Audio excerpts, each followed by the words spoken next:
तुम कभी किसी से वाद विवाद न करो। बहुत अमृतमय वचन है। उपासक, वाद विवाद मत करो।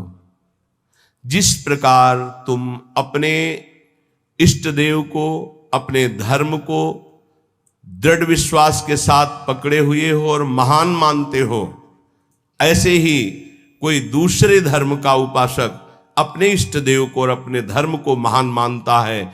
इसलिए तुम अपने धर्म को महान करके दूसरे को नीचा दिखाने वाला वाद विवाद मत करो। कितना सुलझा हुआ स्वरूप महापुरुषों का। केवल वाद विवाद से तुम अपने धर्म और इष्ट देव को खो दोगे। दूसरे धर्म की निंदा करके, दूसरे के इष्ट देव की अवहेलना करके तुम अपने इष्ट देव और धर्म को खो दोगे, क्योंकि परमात्मा एक है और वही सब धर्मों का धर्म गुरु है, वही सब धर्मों का इष्ट है। एक बार एक महात्मा किसी नगर में से होकर जा रहे थे। संयोगवशात एक दुष्ट आदमी सामने से आया और वो क्रोधित होकर पीटने लगा। बहुत मारा महात्मा को, मूर्छिता हो गए महात्मा, इतना मारा। बहुत दुष्ट स्वभाव के भी होते। वो जमीन पर गिर गए। मारने वाला चला गया। कुछ श्रद्धालु आए, उनकी बड़ी सेवा की। जब होश में आए तब पूछा, महात्मा जी किसने मारा आपको? बोले, जिसने सेवा की उसी ने मारा है। जिसने सेवा की? वो कहा, महाराज आप तो मूर्छित थे, हम लोगों ने तो सेवा की है। बोले, बस जिसने सेवा की उसी ने मारा, दूसरा नहीं मार सकता। महात्मा जी ने कहा, जिसने मुझे पीटा वही सेवा कर रहा है, जो सेवा कर रहे हैं इन्होंने ही पीटा है। और वो तो बड़े घबरा गए कि महात्मा पागल है क्या। तब उनके शिष्य ने जब सुना तो वो आए वहां दौड़कर। लोगों ने कहा, आपके गुरुजी पागल है क्या? तो बोले, नहीं, आप नहीं समझ पा रहे। जिस परमात्मा ने वो रूप रख करके पीटा, उसी परमात्मा ने आप लोगों को प्रेरित करके आप लोगों के रूप में सेवा की। हमारे गुरुदेव का मतलब ये है। भाव ये, आपके साथ जो निंदा अपमान तिरस्कार कर रहा है वो आपका आराध्य देव दूसरा नहीं है, वही आराध्य देव है। तुम्हारे किसी कर्म का मार्जन कर रहा है, ध्यान रखना। अब आगे बिल्कुल सुलझी हुई एक एक बात है। सच है कि उस दुष्ट में भी परमात्मा है। सच है कि व्याघ्र में भी परमात्मा है। पर हम महात्मा को तो गले लगा सकते हैं, लेकिन व्याघ्र को, सिंह को गले नहीं लगा सकते।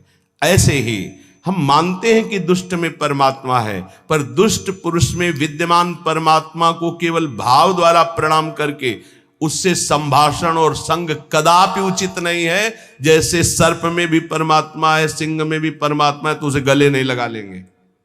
एक एक चेष्टा, एक एक वचन अमृत है। अगर ये धारण कर लोगे तो आपका भजन बचेगा और पचेगा और बढ़ेगा। एक किसान खेत में दिन भर पानी भरता रहा। जब सायंकाल हुआ तो उसमें पानी एक चुल्लू भी नहीं टिका। वो बहुत परेशान हो गया। मेड़ ज्यों की त्यों सब ठीक थी। फिर उसने देखा तो चूहों ने छेद कर रखा था जगह जगह, कई जगह मेड़ में। वो छेद से बाहर जा रहा था। उपासक समझे, पूरा जीवन साधना करते हो जाता है, लेकिन साधन संपत्ति एक चुल्लू भी नहीं बचती। किनकी? जिनके इंद्रिय रूपी चूहों ने छेद कर दिया है हृदय रूपी घर में। क्या? कभी ये भोग, कभी वो भोग, कभी वो भोग। जो अपनी इंद्रियों को भोगों के संयोग में मनोरंजन करते हैं और साधना भी करते हैं, तो पूरे जीवन की शाम हो जाती, पर उनके हृदय रूपी खेत में एक चुल्लू भी साधन नहीं बचता, सब क्षीण हो जाता है। रामकृष्ण देव परमहंस जी कह रहे हैं, जब उपासक इंद्रियों के बिलों को बंद कर देता है, फिर कीर्ति की इच्छा उसके अंदर जागृत होती है, तो ये मेड़ टूट जाना होता है। अगर मेड़ टूट गई तो भी बड़ी जल्दी धारा बाहर निकल जाएगी खेत से जल की। कीर्ति की चाह उत्पन्न होती कि मेरा यश हो जाए। गई जीवन की भजन संपत्ति कीर्ति की चाह में गई। कीर्ति भजन को छीण कर देती है। यदि आपके अंदर चाह नहीं हो, इष्ट के द्वारा कीर्ति होती, जैसे सेवक जी महाराज कह रहे हैं जय जय श्री हरिवंश नाम गुण गाई है, तो उसके लिए कहा कि बिस्तरे सब जग विमल कीरति साधु संगति। विमल कीरति वो उसके भजन का नाश करने वाली नहीं होगी, क्योंकि इष्ट के द्वारा होती है। कीर्ति की चाह मानो उस किसान की मेड़ टूट जाना है, अर्थात उस साधक का बांध टूट जाना है साधना का। अब उसके आगे उपाधियां लगनी शुरू हो जाती हैं। ये बड़ा उपद्रव है उपाधियां, सरकार, भगवान, अवतार, न जाने क्या क्या। ये बिल्कुल नहीं स्वीकार करना चाहिए, बिल्कुल स्वीकार नहीं। सरक जाओगे सरकार कहलाने से। बहुत माया विचित्र है, बहुत विचित्र, बहुत सावधान। ये महापुरुषों की बातें हैं। अब साधक की जहां कीर्ति रूपी मेड़ टूटी, बंधी, घाव हो गया वहां से। ये बालू का बांध है। ईश्वर की जितनी आराधना चिंतन सब गया, वो अपनी कीर्ति का स्मरण करके वो भूलना शुरू हो गया। प्रभु का अहंकार जो मिटाना था वो फिर बढ़कर वैसे ही तैयार हो गया। इसीलिए जन्म भर उपासक को सावधान रहना चाहिए, ना इंद्रियों की विलासता और ना कीर्ति और ना किसी तरह की सिद्धि की वृत्ति। सिद्धि भी बहुत बाधक होती है, भगवत प्राप्ति में बहुत बाधक। मन की बात जान, दुनिया का सब एक से एक अलग अलग क्षेत्र सामने का, एकाग्र दृष्टि से देख के संकल्प कर हिल नहीं सकता एक कदम। जैसा चाहे जितना हो उसकी आज्ञा का पालन करेगा ही करेगा। ऐसी बहुत सी, वे तो गुरुजनों की कृपा से इन खाइयों को नांगा जाता है। बिल्कुल दैन्य, बिल्कुल दैन्य। भरी सभा में नीच पुरुष द्वारा पिट जाने पर भी किसी भी तरह का कोई भी भागवतिक प्रभाव न प्रकट करना, साधारण आदमी की तरह शांत एकदम, ये असाधारण क्षमता होती है। क्यों सह जाए? सामने वाला जब इतना कर रहा, भगवान ने हमको तेज दिया, बल दिया है, क्यों सह जाए? बोले एक भाई अपने मुखौटे को लगाकर सिंह का और अपने घर में गया तो घर वाले एकदम भयभीत हो गए, लेकिन उसकी बहन ने उसको मुखौटा लगाते हुए देखा था। वो नजदीक गई और मुखौटे में थप्पड़ चल और उतार के रख दिया। रामकृष्ण परमहंस देव जी कह रहे, समझे ये कोई निज जन, निज संबंधी देख पाएगा कि इन मुखौटों में और कोई नहीं, मेरा प्रिय है, प्रीतम है, दूसरा कोई नहीं। ये जो गाली दे रहा है, जो अपमान कर रहा है, जो पीट रहा है, वो मेरा प्रीतम है जिसकी मैंने आराधना की है। वो किस लिए पीट रहा है? जैसे कुम्हार अपनी मटकी को पीट के देखता है, ठीक है, खरी है, कहीं से फूटी नहीं है, मजबूत है, इतना वार सह सकती है, तैयार रहो। भगवान ऐसा लीला करते हैं, पक्का अपनी मटकी को बजवाते हैं, बड़े जोर से बजाते हैं। जैसे कुंभकार बाजार में मटकी रखता है, सिक्के से बजाता है, हाथ से बजा के दिखाता है, फिर कहता है इतने रुपए की है। ऐसे भगवान अपने भक्त को विश्व में दिखाते हैं, देखो कितना सहनशील है। मुखौटा कोई भी हो सकता है, ध्यान रखना, मुखौटा कोई भी हो सकता है, पहचानना आपको है। घर वाले भयभीत हो गए, लेकिन बहन भयभीत नहीं हुई, क्योंकि उसने देखा मेरा भाई मुखौटा लगा रहा सिंह का। ऐसे ही संबंधी जो भगवत संबंध, दास से सख्य, वात्सल्य, कांता, सहचरी, वो जान रहा है कि मेरा प्रीतम ये मुखौटा लगा के बदल के आया है और मुझे गाली दे रहा, मेरा अपमान कर रहा है। नहीं, मैं डरने वाला नहीं, मैं समझ गया मेरा प्रीतम है। कोई भी भय उसे स्पर्श नहीं कर सकता। एक दिन एक सरकारी आदमी पिस्तौल रखता था और बहुत विलंब से आया। पत्नी ने कहा तुम इतना विलंब से क्यों आए? रोज तो इतने समय आ जाते थे, इंतजार करते हुए इतना समय। उसका समय हो जाता है। कैसे हो जाता है? बोले ऐसे हो जाता है। पिस्तौल निकाली, गोली भरी और उसकी कनपट्टी में लगाई। तो ये सब दूसरों को धमकियां दिया करो। बोले असली गोली है, पिस्तौल है, तुझे भय नहीं लग रहा? बोले बिल्कुल पाई भर नहीं लग रहा। क्यों नहीं लग रहा? तुम मेरे प्रीतम हो, ऐसा कर ही नहीं सकते हो। ऐसे ही भक्त, वो संपूर्ण चर जगत में अपने प्रीतम को सर्वान वस्तुतया निरीक्ष परम स्वाराध्य बुद्धिर्मम, वो भयभीत नहीं होता। शरीर को पूरा होना है तो उसी क्षण होना है, जैसे होना है, जिस विधान से होना है, मेरे प्रीतम उसी विधान का प्रयोग करेंगे, पर होंगे मेरे प्रीतम। सर्वस्व हरण करने वालों में मैं मृत्यु हूं, भगवान श्री कृष्ण कहते हैं। अब हमारे पास और कौन रह गया? मृत्यु रूप में भी तो प्रीतम ही आएंगे, और कौन आएगा? इसलिए जो सर्वत्र मुखौटे से हट करके दर्शन करता है, ये मुखौटे किनके हैं? बनावटी हैं। इनमें जो है वो है कौन? मेरा प्यारा सर्वान वस्तुतया। क्रूरा पापिनो, जो क्रूर हैं पापी हैं, वो मुखौटा केवल ऐसा है, अंदर उनके परमात्मा बैठा है। हमें मुखौटा नहीं देखना, हमें अंदर। रामकृष्ण परमहंस देव जी की वाणी, वो कह रहे हैं उस उपासक को कभी भय नहीं होता, कभी घबराहट नहीं होती, कभी डर नहीं होता, कभी अशांति नहीं होती, कभी दुख नहीं होता, जो सर्वत्र मुखौटे से अलग देखता है। इन मुखौटे से अंदर एकमात्र परमात्मा, कोई स्त्री का मुखौटा, कोई पुरुष का, कोई महात्मा का, कोई दुरात्मा का, कोई मूर्ख का, कोई विद्वान का, पर है अंदर एक ही परम तत्व। पानी और बुलबुला कोई अलग चीज नहीं है। बुलबुला पानी में ही उठता है, पानी में ही तैरता है और पानी में ही फूट कर पानी बन जाता है। ठीक ऐसे ही परमात्मा में ही जीवात्मा प्रकट होता है, परमात्मा में ही रहता है और परमात्मा में ही लीन हो जाता है। जीवात्मा कोई अलग चीज नहीं। जैसे पानी का बुलबुला पानी से ही प्रकट हुआ, पानी में ही रहता है, पानी में ही फूटकर पानी बन जाता है। ऐसे ही कोई स्वतंत्र नहीं है, उसी परमात्मा में विराजमान। अगर इतना जान लो तो तुम परमात्मा स्वरूप ही हो, ये परमहंस जी कह रहे हैं।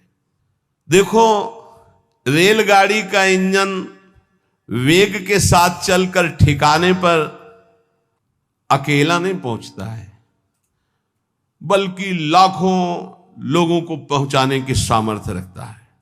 जोड़ते जाओ, बैठते जाओ, इंजन में बड़ी पावर है। बोले ऐसे ही आचार्य इंजन है और अनुयायी जन आचार्य के डिब्बे हैं। कितने जन बैठ करके परम पद में, निकुंज में पहुंचते हैं।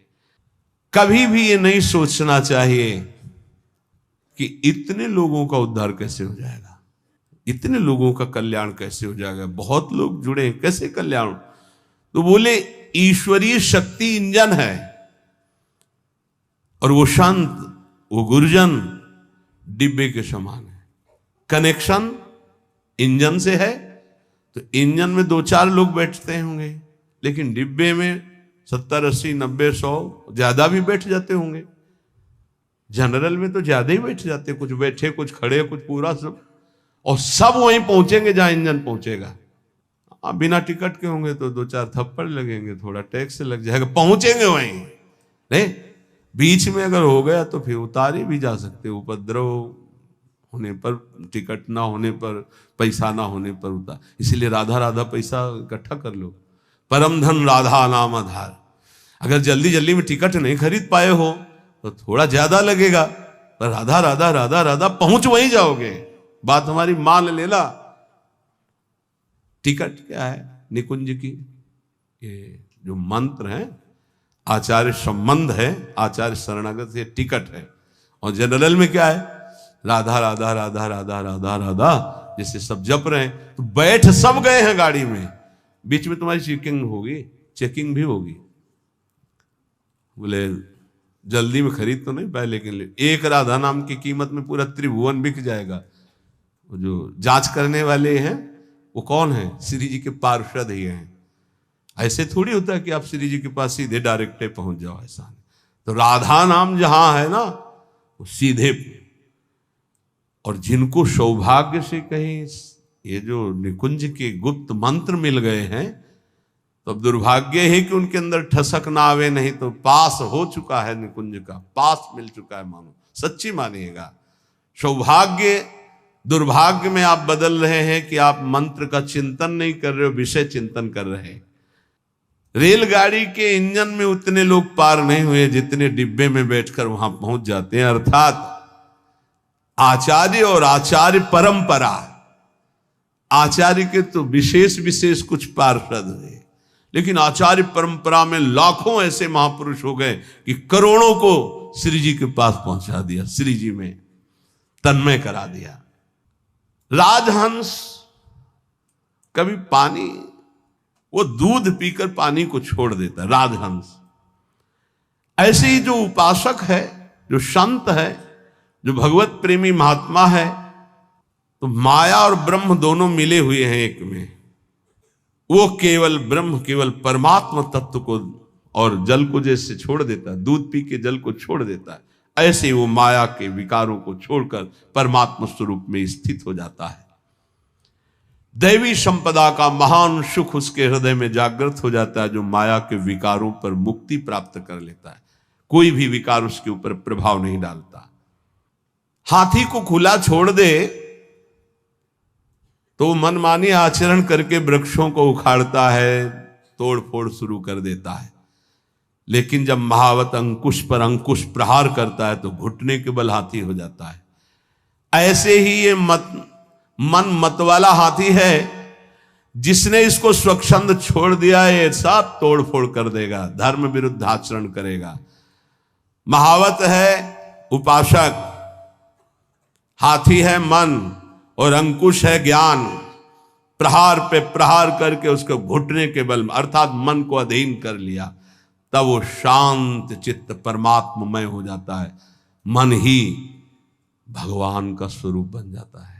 इंद्रियाणाम मनश्चास्मि, पर पहले अंकुश की मार देनी पड़ेगी, छोड़ना नहीं। इसको छोड़ दिया तो तोड़ फोड़ मचा देगा। मत वाला ये हाथी है मन, किसी के अंकुश से, केवल ज्ञानांकुश, जो नाम मंत्र मिला खूब जपो, इसी से मानो तुम्हारे अंकुश की धार तीक्ष्ण होगी, इसी से तुम्हारा मन बस में होगा, दूसरा कोई उपाय नहीं। कल एक साधक प्रश्न कर रहे थे एकांतिक में, मैं जानता हूं ये नहीं करना चाहिए फिर भी करता हूं, क्यों?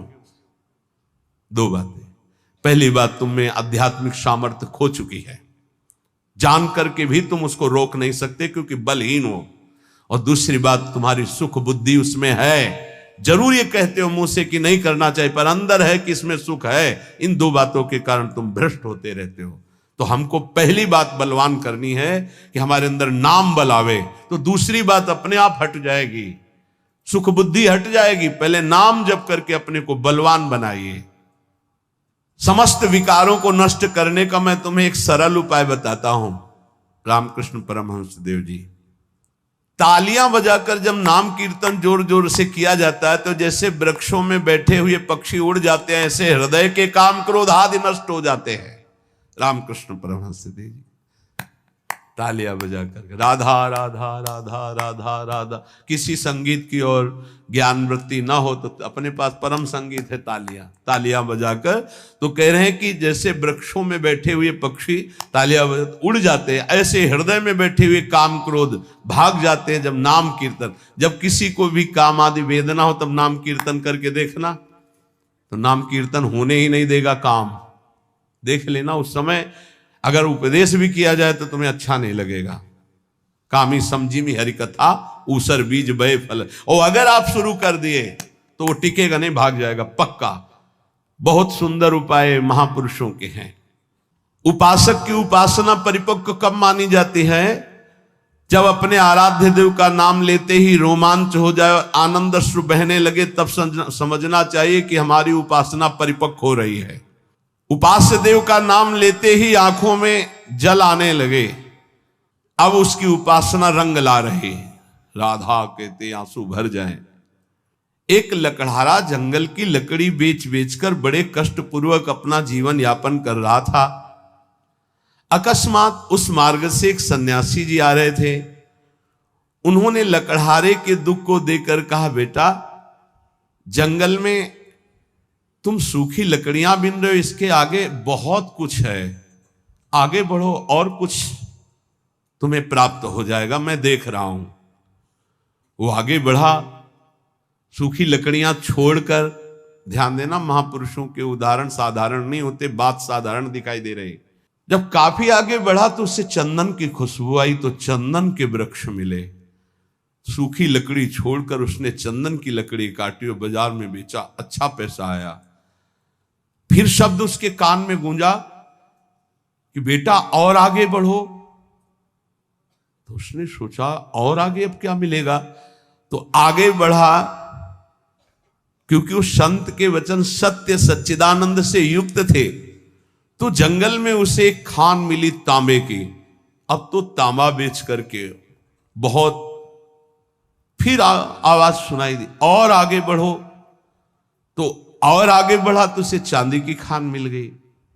अब तो बहुत बड़ा धनी हो गया। फिर आवाज आई, और आगे बढ़ो। तो आगे बढ़ा तो स्वर्ण की खान मिल गई। बोला आप तो बस यही पूर्णता हो, स्वर्ण ही स्वर्ण। फिर आवाज आई, और आगे बढ़ो, तो उसे हीरे की खान मिल गई।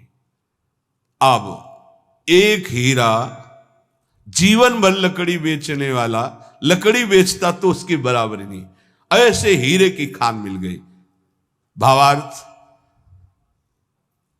और अंदर उसका रहस्यार्थ, ये मानो भोगों में फंसा हुआ है। आगे बढ़, आगे बढ़।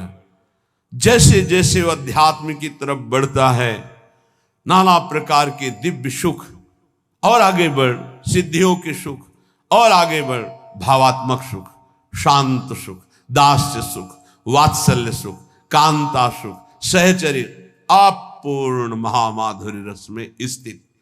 हमें जब तक भूमा सुख न मिल जाए तब तक रुकना नहीं।